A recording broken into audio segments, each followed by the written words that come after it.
Welcome to my YouTube channel unique study with fun पे आपका एक बार फिर से स्वागत है। A teacher can open the door but you must enter it itself. कहा जाता है दोस्तों कि एक शिक्षक आपके सक्सेस के दरवाजे को ही खोल सकता है, लेकिन अगर आपको वहाँ तक जाना है तो आपको अपने खुद उसमें आपको प्रवेश करना पड़ेगा, ना कि टीचर आपको अपने साथ उसमें पहुंचा सकता है। इसीलिए इसी कोटेशन के साथ मैं आज इस सेशन को शुरू कर रहा हूं। जैसा कि आप लोग देख रहे हैं कि मैं लगातार 2-3 दिन से वीडियो डाल रहा हूं यूट्यूब पर, और मुझे जैसा उम्मीद नहीं था उससे ज़्यादा आप लोगों ने मेरे चैनल को सब्सक्राइब किया है, उतना अच्छा रिस्पॉन्स दिया है। आज मैं फिर कुछ नए टॉपिक्स को लेकर आप लोगों के सामने आया हूँ, तो मैं उम्मीद करता हूँ कि आप लोग फिर से जिस प्रकार से रोज़ इस सेशन को देखते हैं, लाइक करते हैं, सब्सक्राइब करते हैं, उसी प्रकार से आज भी आप इस सेशन को उतनी ही अच्छी तरह से देखेंगे। और हम ऐसा भी उम्मीद करते हैं कि आज जो सेशन होने वाला है वो चीज़ हो सकता है कि आप कभी पढ़े होंगे या नहीं पढ़े होंगे, लेकिन हम आज आपको ऐसे पढ़ाएंगे ताकि आप इसको कभी भी भूल ना सकें। क्योंकि इस चैनल का नाम ही है यूनिक स्टडी विथ फन, तो आप लोग इस चैनल पर आते ही हैं यूनिक चीज़ों को देखने के लिए।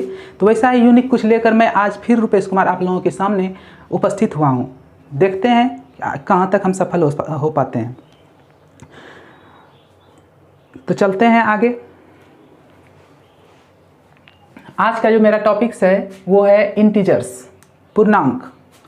पूर्णांक किसको कहते हैं, इंटीजर्स क्या होता है। हम पूर्णांक इस संख्या को, इस डिजिट को हम इंटीजर्स ही क्यों कहते हैं। सदा से ही हम जानते रहे हैं कि हमने जब भी कुछ भी पढ़ाया तो उसमें हमने आपको कहा कि वाई लगाइए। तो उसी प्रकार से आज भी मैं आप लोगों से अपील कर रहा हूं कि वाई लगाइए। वाई लगाने के बाद आपको ज़रूर कुछ ना कुछ मिलेगा कि इस डिजिट को हम पूर्णांक क्यों कहते हैं।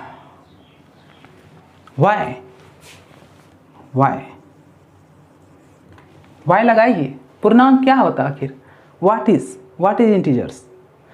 और हम इसको, अगर कोई ये डिजिट है तो इसको हम पूर्णांक ही क्यों कहें। आप लोगों को पता होगा कि हम लोगों का अपने देश की जो हिंदी भाषा है उसमें उसके प्रत्येक शब्द का एक अपना मतलब ही निकलता है। उसी प्रकार से पूर्णांक का भी कुछ अलग मतलब है, जिसका मतलब होता है पूरी संख्या। जितनी भी संख्या है उसको हम पूर्णांक कह सकते हैं। तो उसी प्रकार से हम नंबर लाइन को बनाए हैं, संख्या रेखा मैंने क्रिएट किया है, इसको आप देख सकते हैं। अगर आप देखेंगे इसको कि आपके राइट साइड की ओर जो जाएगी वो पॉजिटिव रहेगा और लेफ्ट साइड की जो ओर जो जाएगी वो निगेटिव रहेगा। तो आप देख सकते हैं it is negative and it is positive. तो हमने पढ़ा कि इंटीजर्स क्या होता है, पूर्णांक संख्या क्या होती है। एक पूरी संख्या का एक पूरा समूह, जो भी संख्या आप देख सकते हैं उसको हम पूर्णांक कह सकते हैं। लेकिन अगर आप ऐसा समझ रहे हैं, थोड़ा सा ठहरिएगा, क्योंकि आपके लिए एक यूनिक चीज़ यहाँ पर है। ये जो आपका जीरो है इसको आप पूर्णांक नहीं कह सकते हैं, क्योंकि ये बीच में बेचारा पड़ जाता है। बीच में पड़ जाने के कारण ये ना तो नेगेटिव है ना तो पॉजिटिव है, इसीलिए आप इसको हमेशा ना तो निगेटिव बोल सकते हैं ना तो पॉजिटिव बोल सकते हैं, इसलिए ये इंटीजर्स नहीं है।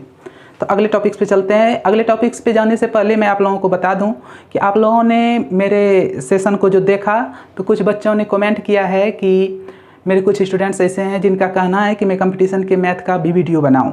तो मैं उनके लिए एक मैसेज है कि आप जो भी सेशन हम करवा रहे हैं उसको पूरी अच्छी तरह से देखिए। इसके बाद जो हम आपका वो ट्रिकियल मैथ पे चलेंगे तो आपको अच्छी तरह से समझ में आएगा कि आखिर ट्रिकियल मैथ होता क्या है और हम उसको कैसे समझ सकते हैं। तो उस पर भी हम चलेंगे बहुत ही जल्द, 2 से 3 दिन के अंदर हम आपको वहाँ तक पहुँचाएँगे। और हम उम्मीद करेंगे अगर आप मेरा पूरा सेशन देखेंगे तो वो आपको अच्छी तरह से समझ में आएगा। और अगर आप लोगों को वीडियो अच्छा लग रहा है तो आप इसको सब्सक्राइब करें, लाइक करें और साथ में जितना ज़्यादा से ज़्यादा हो सके शेयर करें, क्योंकि आपके जैसे जितने स्टूडेंट्स हैं उसको भी ये वीडियो समझ में आए, वो भी देखे और वो भी इस चीज़ का लाभ उठा सके। So thank you. हम चलते हैं दूसरे टॉपिक्स पर जिसका नाम है रेशनल नंबर। अब चलते हैं रेशनल नंबर पे। व्हाट इज रेशनल नंबर, जिसको कहा जाता है परिमेय संख्या।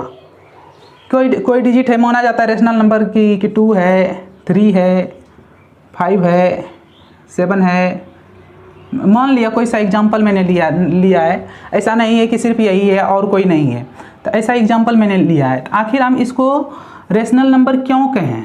फिर से यहाँ पे वाई लगा के एक बार देखिए आप, वाई लगाइए, इस पर आंसर मिलेगा। आखिर इसको हम रेशनल नंबर क्यों कहें, इसको हम परिमेय संख्या क्यों कहें? इसको परिमेय संख्या हम इसलिए कहते हैं क्योंकि हिंदी में परिमेय का मतलब होता है जिसका परिमाण जाना जा सके, जिसका परिमाण पूरी तरह से जाना जा सके, उसका आधा नहीं किया जा सके, तो उसको हम कहते हैं परिमेय संख्या। जिसको थोड़ा नहीं किया जा सके, जिसको पूरा किया जा सके, तो इस प्रकार से इसको हम कहते हैं रेशनल नंबर। तो इसका कारण मेरे पास यही निकला कि परिमेय का मतलब हो गया कि जिसका परिमाण जाना जा सके, आधा नहीं किया जा सके। तो चलते हैं, एक तरफ से माना जाता है कि किसी भी काम को करने से पहले हमें अगर पता हो कि उसे कितने दूर तक जाना है, अगर हमको ये पता हो कि ये हमको कहाँ तक जाना है, कितनी दूर तक जाना है, तो हम वहाँ तक जा सकते हैं। लेकिन अगर हमको पता ही नहीं हो कि हमें कहाँ तक जाना है तो हम वहाँ तक नहीं जा सकते हैं। अगर आप कंपटीशन की ही बात कर रहे थे, अगर उसका हमको सिलेबस पूरा पता हो कि हमको कहाँ तक जाना है, तो हम उस सिलेबस के अनुसार वहाँ तक पहुँच सकते हैं। लेकिन बच्चे के पास यही नहीं होता है, यही पता नहीं होता है कि हमको जाना कहाँ है, आखिर रास्ता क्या है। तो मैं इस टॉपिक पे जाऊंगा तो फिर लंबा चला जाएगा, मैं वहाँ नहीं जाना चाहूँगा। मैं परिमेय संख्या पर फिर से आता हूँ घूम के। परिमेय का मतलब यही होता है कि जिसका परिमाण जाना जा सके, जिसका परिमाण जाना जा सके। ये नहीं कि अनिश्चित नहीं। अगर 9 लिख दिया, 9 अगर हम बोल देंगे कि 9 मैन, तो इसका मतलब कि 9 ही आदमी है, उससे ज़्यादा नहीं हो सकता है। यानी कि 9 बोले हैं तो 19 नहीं हो सकता है, तो उसको हम कहेंगे परिमेय संख्या, एक निश्चित अनुपात। तो ऐसा माना जाता है कि जो आपका 5/1, या आप इस प्रकार से इसका एग्जांपल देख सकते हैं कि इसके नीचे 1 छुपा हुआ रहता है, इसके नीचे भी 1 छुपा हुआ रहता है, इसके नीचे भी 1 छुपा हुआ रहता है, जिसका निश्चित परिमाण के रूप में ले आए, वो हुआ हमारा रेशनल नंबर। और एक चीज़ में देखने लायक होता है, इसे हम p/q के रूप में लिख सकते हैं।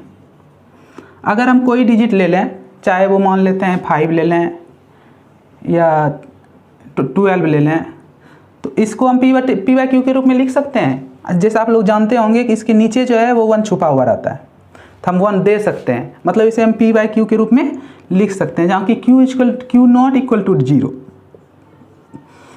अगर ये 3/0 हो तो ये रेशनल नंबर नहीं होगा। ठीक है, तो इस प्रकार से हम देखते हैं कि इसका परिमाण पूरा हम जान सकें। तो इस प्रकार से हो गया वो आपका रेशनल नंबर। आगे चलते हैं इरेशनल नंबर पे। इरेशनल नंबर वही हुआ, अपरिमेय का मतलब हिंदी में होता है जिसका परिमाण नहीं जाना जा सके, जिसका परिमाण निश्चित ही नहीं हो कि कितना है। ठीक है, तो उसको हम कहते हैं इरेशनल नंबर। जैसे जिसको p/q के रूप में नहीं लिखा जा सके, जिसको p/q के रूप में नहीं लिखा जा सके, वो कहलाता है इरेशनल नंबर। जैसे आप 3/0 लिख देंगे तो ये हो जाएगा आपका रेशनल नंबर नहीं, ये इरेशनल नंबर हो जाएगा।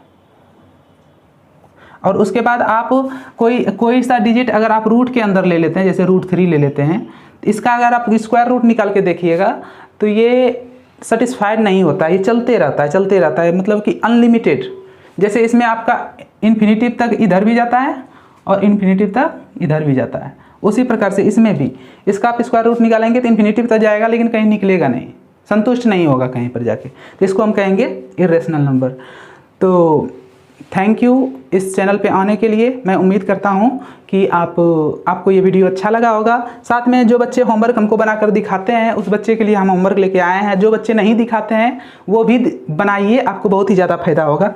तो उसके लिए होमवर्क है, right 10 rational and 10 irrational number, 10 rational number और 10 इरेशनल नंबर आपको लिख के भेजना है मेरे व्हाट्सएप नंबर पे, जो कि आपको मिल जाएगा वहाँ पे वीडियो पे।